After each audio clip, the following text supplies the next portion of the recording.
Strap in, hold on tight. You're on the intersection with Michael Popok, only on the Meidas Touch Network. We're going to talk about all those things at the intersection of law and politics that have happened in the last 48 hours that really matter, including coming on the air today, a new emergency order issued by a judge up in San Francisco, Judge Brier. No, not that one, his brother.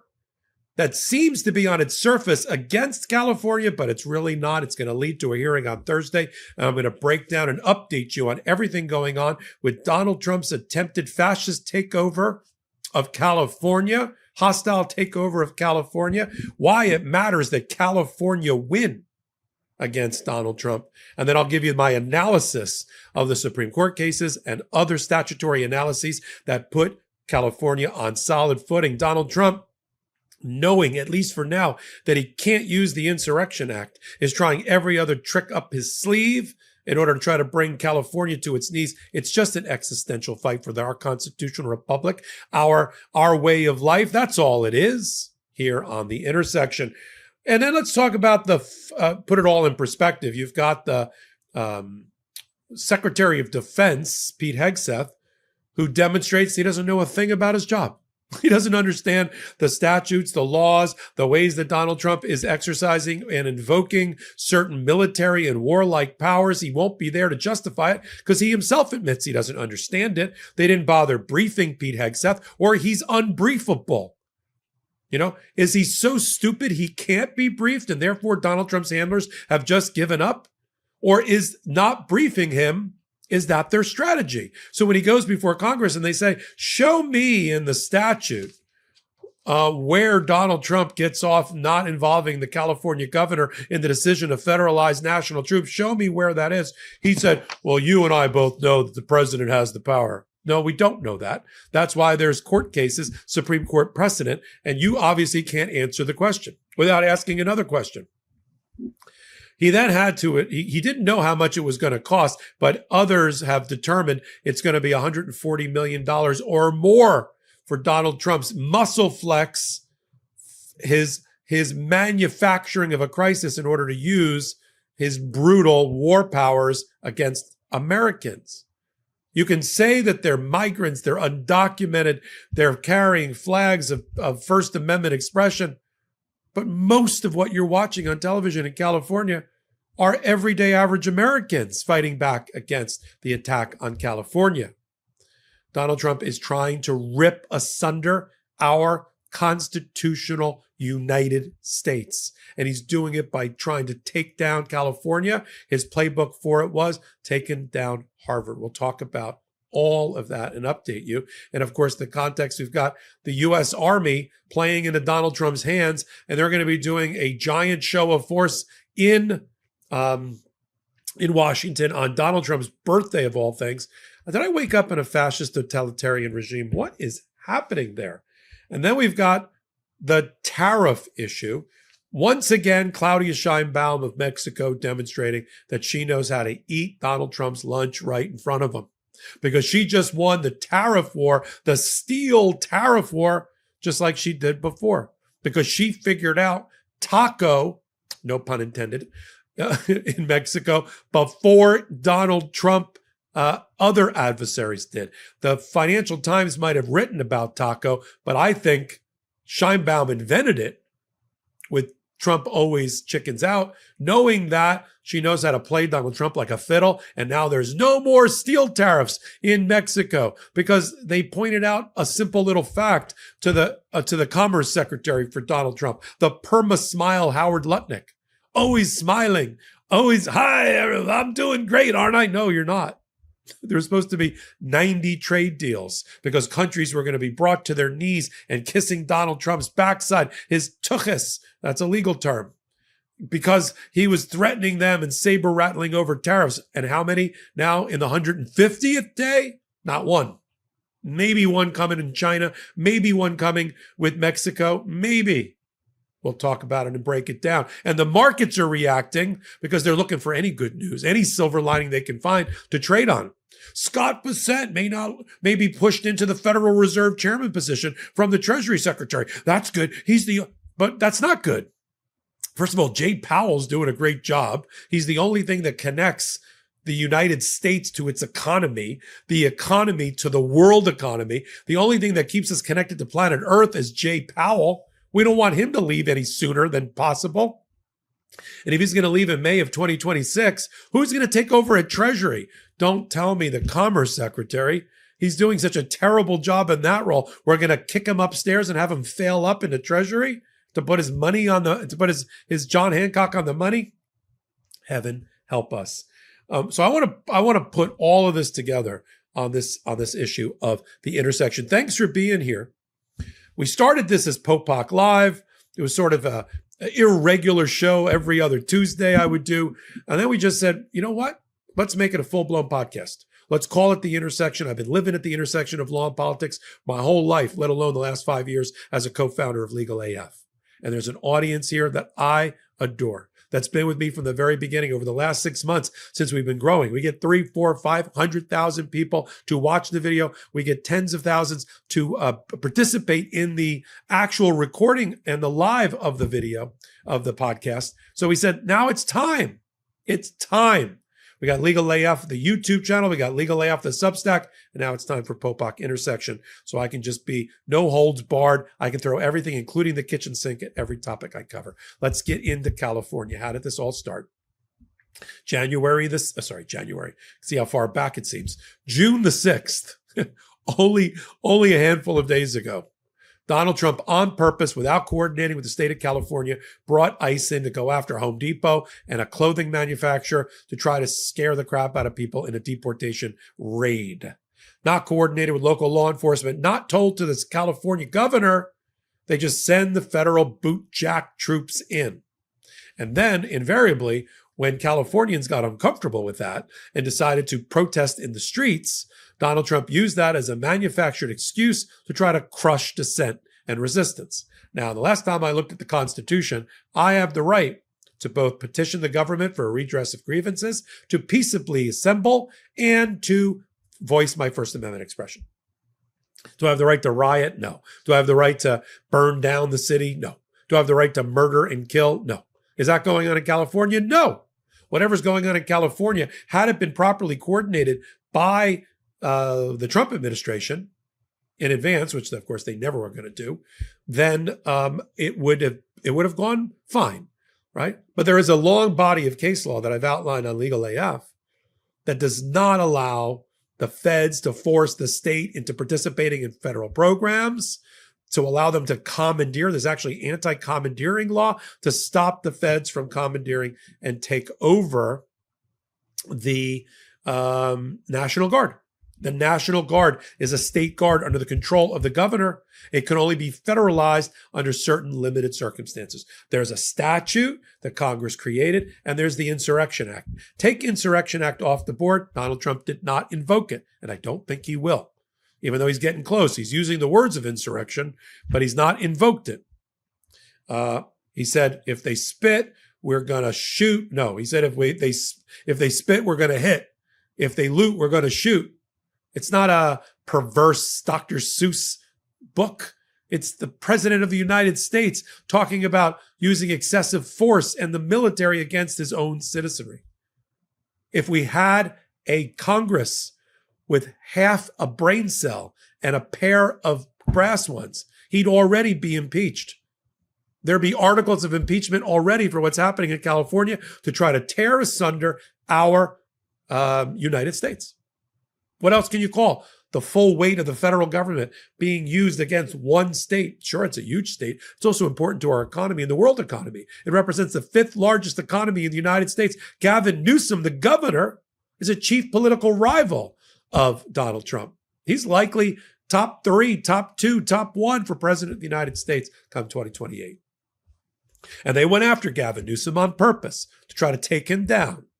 They said, we're going to arrest him. I mean, literally, Tom Homan, the czar of the border, said that if he'll arrest any federal official, even the governor. And then Donald Trump on the lawn 3 days ago, it's hard to believe, 3 days ago on the White House lawn, getting in or out of the helicopter, said, yes, he should. He wants to be arrested. We should arrest him. This administration has already, as a show of force, to try to chill dissent and rebellion or resistance has already indicted a state court judge, a elected official from New Jersey. So what's to stop him? Next up, a governor. And that matters because once you cross that line, all-out civil war could result. Yeah. The thing that brought this country together with Abraham Lincoln and Reconstruction is under a pressure right now that I've never seen in my lifetime. Internal pressure. Sure, I read about the civil rights movement, and I'm a student of it, and I understand that also had the chance of pulling it together, but you had a president in the White House, whether you started with JFK, and then whether you went with RFK, his attorney general, and then Lyndon Johnson, that held the country together, that used the National Guard in the right way to support the civil rights movement, to support Reverend Martin Luther King Jr. Not to pour kerosene on the flames, have it tip over, and then send in the federal troops and violate the Posse Comitatus Act, which prevents a president, but only if enforced properly by the United States Supreme Court, from using the weight of the power of the U.S. military internally against its own people. Have we reached that stage yet? Part of that story is being told right now in the courtroom of Charles Brier. Charles Brier, you may remember the name, his brother, Stephen Brier, on the United States Supreme Court, not only on the United States Supreme Court, but came out in the last several months against Donald Trump in his own polite, diplomatic way, but clearly against Donald Trump's assault on the federal judiciary and on the rule of law, and to support the statements of Chief Justice Roberts against Donald Trump, telling him to stop calling for impeachment of federal judges, but ask for their appeal at best. So that family is now in the spotlight. 83-year-old Charles Brier. 22-page complaint filed, elegant in its pithiness.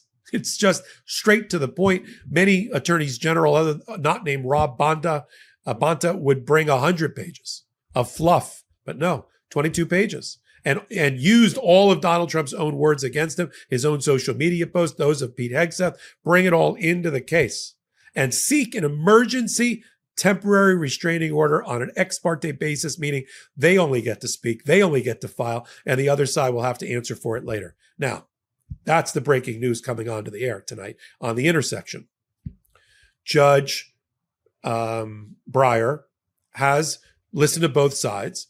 The California side, who wants an immediate temporary restraining order, I'd really would call it an administrative stay, temporary. And the Trump administration saying, give us one more day to file our brief overnight. And so with those horns of a dilemma, Brier made a ruling, an emergency ruling just now.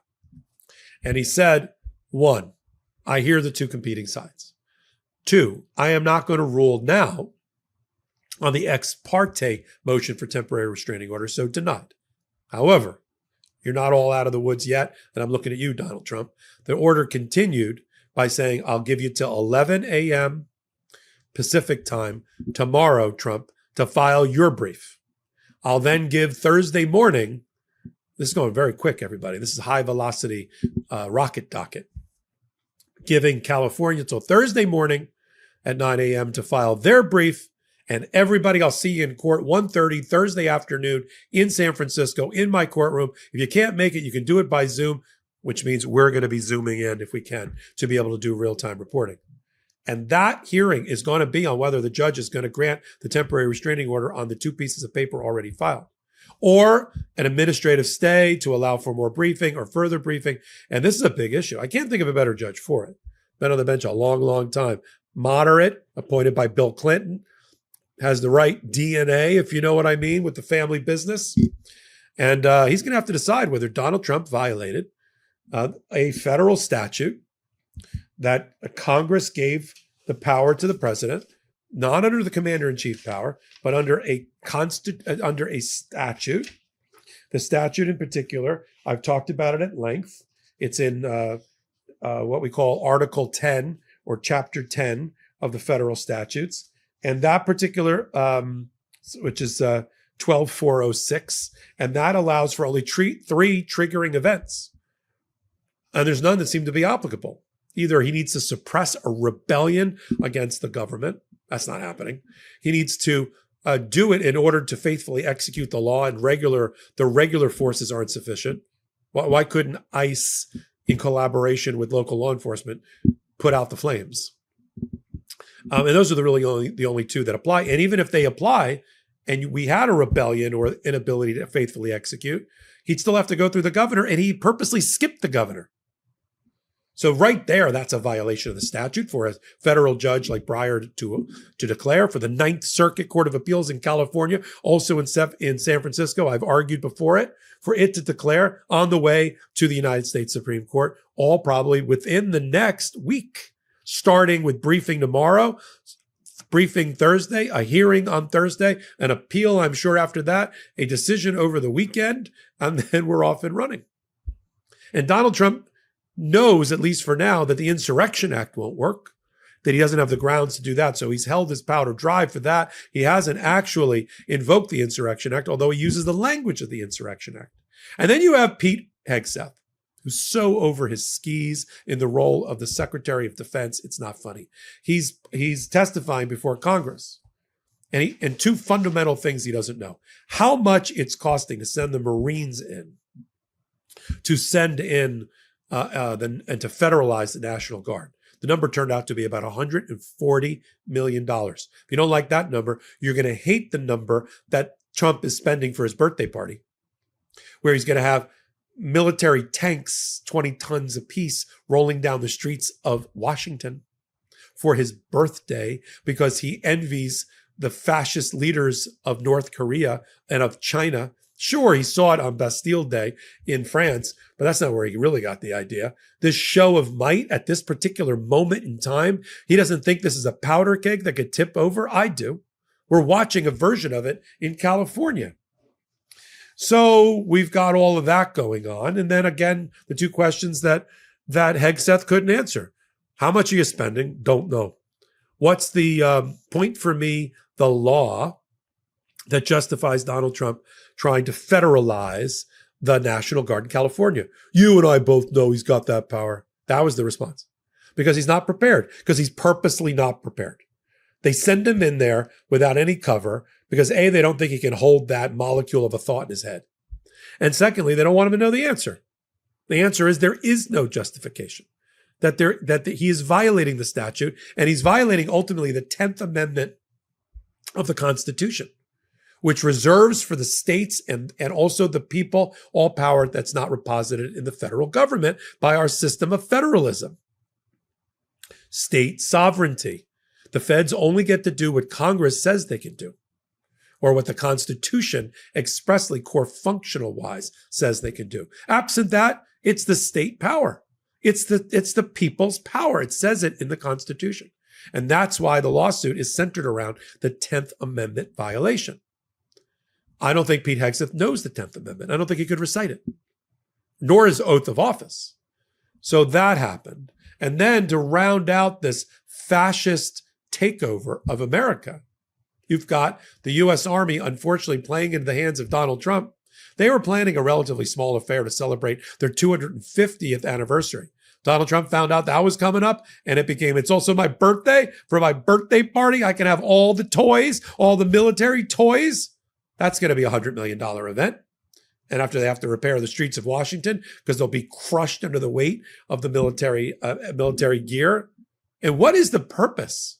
Imagine if you just wandered into Washington one day, a tourist, or you're from another state, and all of a sudden you didn't get the memo, and you see the military is occupying D.C. It's a bad look. It's a bad look at this time when the president is calling himself a king and we see him as a fascist. Can you imagine if a Democrat did this? Imagine if a Democrat cracked their knuckles and said, I think it'd be really great, a coronation for me and a giant birthday party celebration where I'm going to spend taxpayer dollars showing off all the shiny objects in our military. How about that? I mean, even the Democrats would run them out of town. Even the Democrats would eat their own. That's one thing about the Republicans, though. They're so power hungry. They're so worried about their own wallets and not yours and mine that they'll never oppose Donald Trump.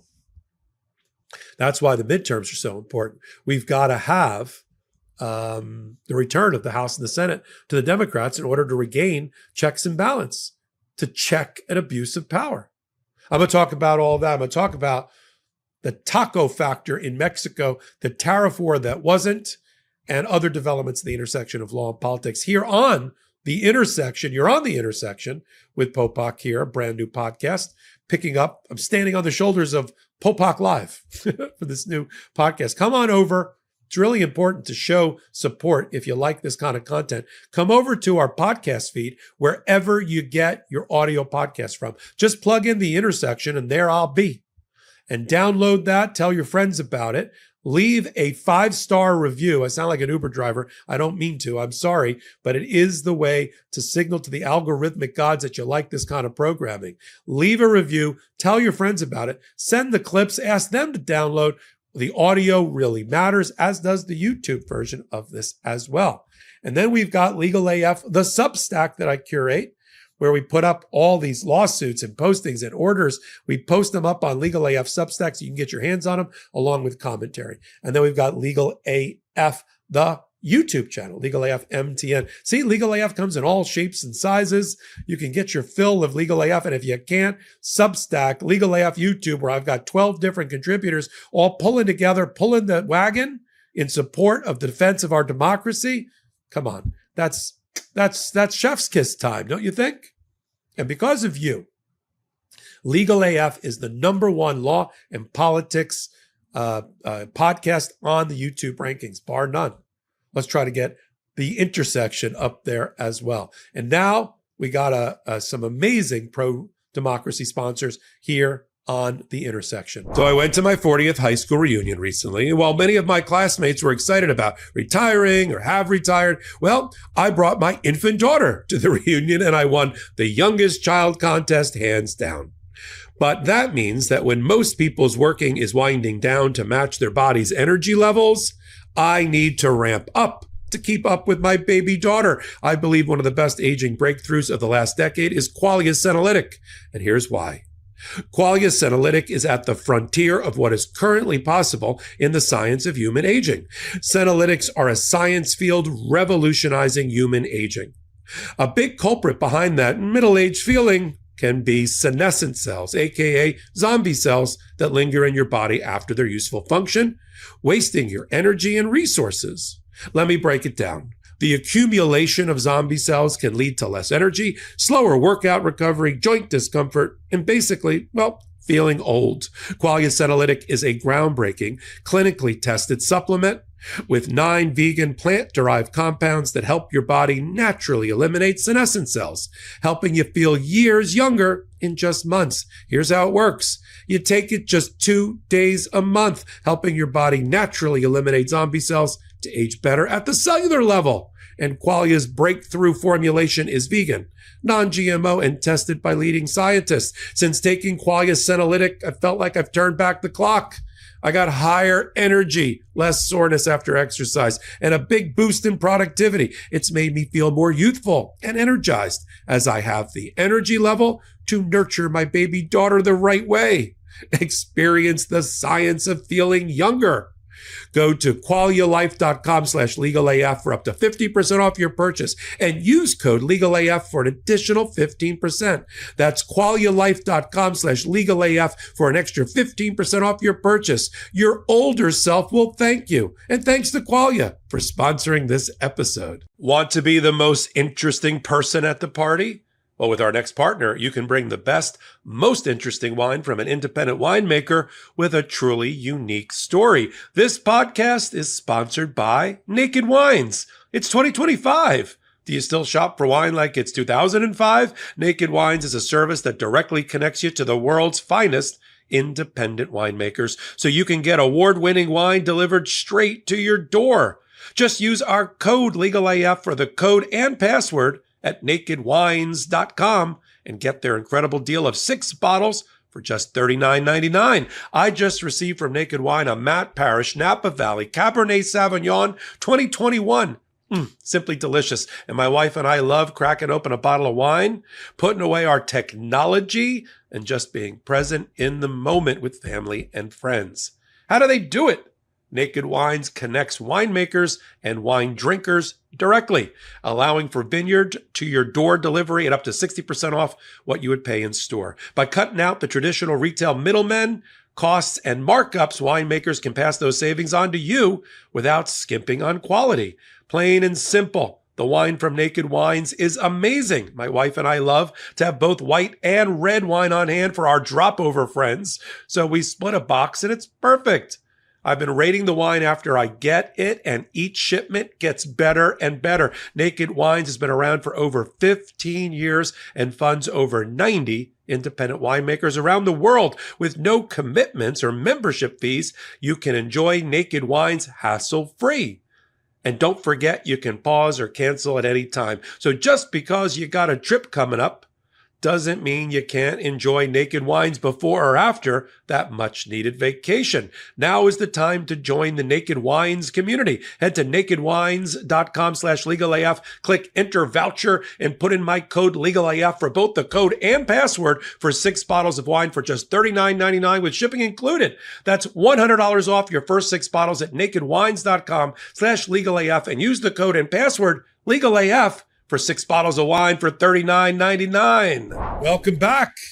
You're on The Intersection, only on the Meidas Touch Network with Michael Popok. Trade wars, tariff wars are not going well for Donald Trump, and his mucking around with the economy isn't either. In particular, Donald Trump's tariff war is an utter and complete failure.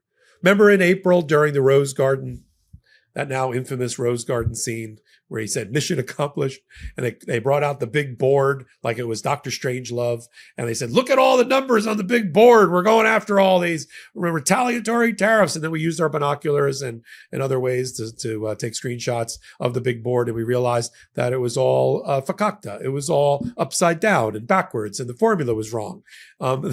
This was not tariffs that was going to balance trade deficits at all. And we called him out on that. And then Donald Trump, after he announced that, and the markets tumbled, shaved $3 trillion worth of value, that he panicked. He watched the Treasury market crumble. He then started getting phone calls from private equity, hedge fund owners, private equity owners, Ken Griffith from Citadel, Pershing Square, Bill Ackman called him, JP Morgan Chase's Jamie Dimon called him. He starts watching cable news because that's how this president operates domestic policy, through cable news. And he starts getting people coming knocking on the door, literally at the White House, takes meetings with Home Depot, Walmart, and Target. And their chair people say, you want empty shelves for Christmas? This is the ghost of Christmas future. This is a failed economy. And then he hit the brakes on the economy. We all went lurching. 90-day pause. Okay. And then he said, we're going to have 90 deals in 90 days. That was 60 days ago. We don't have one deal that they announced. 90 days and 90 deals in 90 days with 90 different countries. Never happened. And now at the last minute, because they're desperate to announce any deal possible, they are so desperate and prone and lost their leverage that the rest of the world and smart leaders like Claudia Sheinbaum of Mexico are eating his lunch.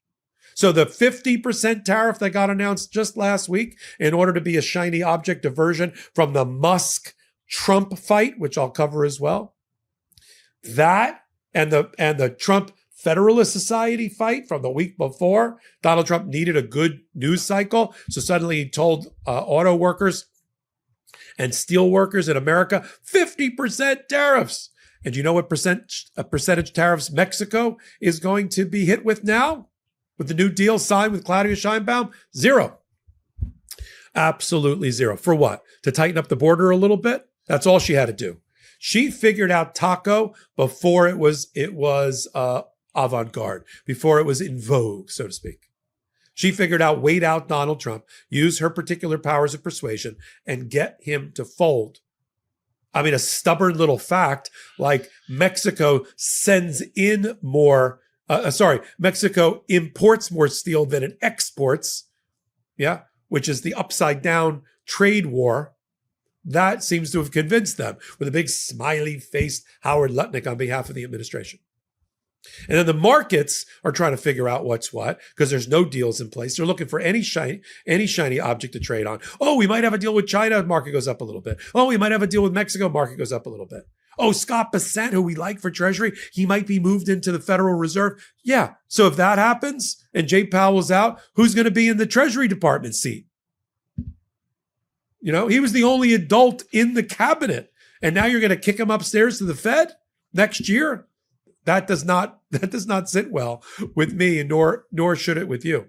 And all of these distractors, going after Harvard when Donald Trump's getting beat regularly in the courts, going after California, same thing, when he's got a failed public spat with Elon Musk and Donald Trump, just to distract from that. It's obvious. That's why we call it out here on the Meidas Touch Network and on Legal AF and on The Intersection. I thought going into the show today on Tuesday that I would be talking a lot about Musk and Donald Trump, and on the heels of Trump taking on the Federalist Society and amputating the hand that fed him. But forget it. You see how the news cycle works, how Trump fatigue works? But we got to focus on Trump and Musk to round out the intersection, don't we? And how it impacts the more than dozen cases that are out there.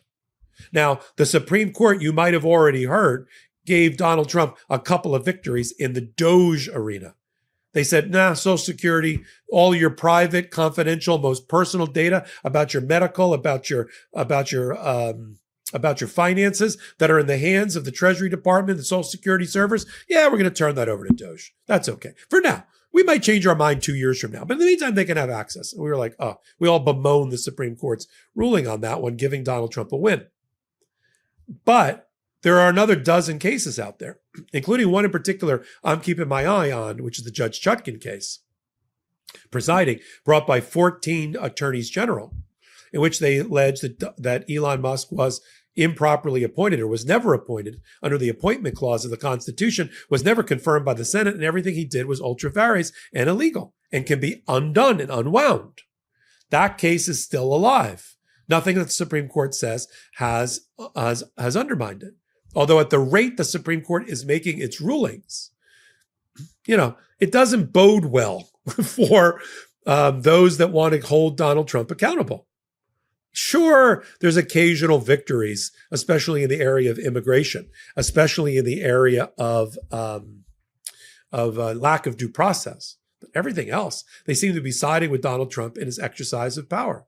Let's use, and I almost called it a hot take. Sorry, I've been doing them all day. Let's end the podcast this way. Let's use Abrego Garcia as the final example. That could have led off this podcast, but we've got so much going on in California. It seems like a distant memory, and yet it was only on Friday that they finally brought back Abrego Garcia on some phony, trumped-up charges, no pun intended, an indictment that was rendered on 2-count indictment in the Middle District of Tennessee that was so poor and so in bad faith that a 15-year prosecutor resigned his job in the Middle District of Tennessee rather than continue to prosecute that case. Suddenly he's a drug smuggler, a gun smuggler, a human being smuggler. Yeah, bring him into court, give him his day in court, give him the evidence and his adversarial process and due process, and let's see what a judge says. I'm not sure that indictment makes its way past the motion to dismiss. Why was it done? It was done because Judge Zinnes in Maryland was this close and is still considering bringing an order of contempt against the Trump administration for their failure since April to return Abrego Garcia. They just brought him back on Friday, despite a 9-0 vote by the United States Supreme Court telling them they needed to do it on April the 10th. And Judge Zinnes telling them every week since that they're in violation of her order. And now she's invited. On Thursday, she invited the contempt motion by the other side, the Abrego Garcia.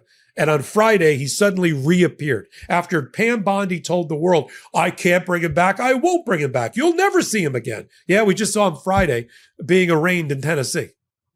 They used the phony cover of wallpapering over this whole issue by claiming that it was an extradition right. Well, see, we had a crime and we just asked El Salvador to send him back pursuant to extradition. And so we got him back, but it wasn't through diplomacy. And we really have no control over the jail there. That's a lie. Judge Boasberg, who's the chief judge of D.C., also last Thursday declared that he found that the Trump administration does have control, or at least co-control, over that jail in El Salvador. He certified a class of 250 people who were sent to El Salvador in violation of their due process rights, their notice rights, and were litigating again in front of another judge who found the Trump administration to be in contempt. So does anybody buying that on a slow news day when Donald Trump was getting his butt kicked in court on a 96% losing streak, is anybody surprised that they manufactured a win for themselves? And that they manufactured a phony return of Abrego Garcia? He's still being kept pretrial detention in Tennessee, but soon, Judge Zinnes is going to be heard from. Now, the feds, the Department of Justice, has filed a paper with Judge Zinnes and said, "Hey, nothing to see here, Judge. Dismiss the case. I know you were dealing with Abrego Garcia, but he's back. He's back." But that's not the only aspect of the case, you nimrods. The Supreme Court said that Judge Zinnes had to ensure the Fifth Amendment rights, due process rights, and notice about him being sent to El Salvador, were they or were they not violated. She's still getting to the bottom of that. He was in a jail cell for several months. It's not game over. And the argument would go, the Trump administration has been violating Judge Zinnes's order for several months now, meaning they can be found in contempt, even though they brought him back. So it's hard to believe Abrego Garcia and his return is at the bottom of my pile, given this week. But the things in California are so important that we focus on together that I had to bring it up. Again, honored that you've joined this new podcast, The Intersection with Michael Popok, here on the Meidas Touch Network. I'll keep bringing it to you every Tuesday at 8 p.m. Eastern time on this YouTube channel. And then, of course, we need audio download support. Can I put it any clearer? We really do. It's what keeps this kind of content all locked in together for you, talking truth to each other. The Intersection with Michael Popok. Legal AF, the OG podcast, Wednesdays and Saturdays at 8 p.m. Eastern time, also on the Meidas Touch Network, and then on audio podcast platforms. Right now, Legal AF, the #1 law and politics YouTube a podcast out there on the YouTube rankings. That's it. But we could use help there on the audio download too. Leave reviews. That helps us. Come over to Legal AF, the YouTube channel, Legal AF MTN. Hit the free subscribe button. We're trying to get to 700,000 subscribers before this month is over. We will do it with your help.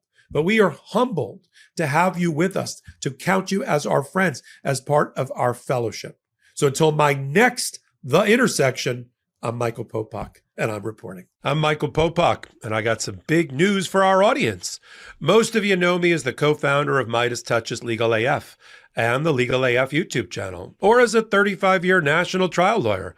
Now, building on what we started together on Legal AF, I've launched a new law firm, the Popok Firm, dedicated to obtaining justice through compassionate and zealous legal representation.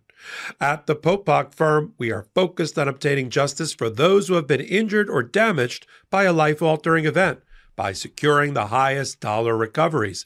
I've been tirelessly fighting for justice for the last 35 years, so my own law firm organically building on my Legal AF work just feels right. And I've handpicked a team of top-tier trial fighters and settlement experts throughout all 50 states known as big auto injury attorneys who have the know-how to beat heartless insurance companies, corporations, government entities, and their attorneys. Big Auto's attorneys working with my firm are rock stars in their respective states and collectively responsible for billions of dollars in recoveries. So if you or a loved one have been on the wrong side of a catastrophic auto, motor vehicle, rideshare, or truck accident, suffered a personal injury, or been the victim of medical malpractice, employment harassment or discrimination, or suffered a violation of your civil and constitutional rights, then contact the Popok Firm today at 1-877-POPOK-AF or by visiting my website at www.thepopokfirm.com and fill out a free case evaluation form. And if we determine that you have a case and you sign with us, we don't get paid unless you do. The Popok Firm, fighting for your justice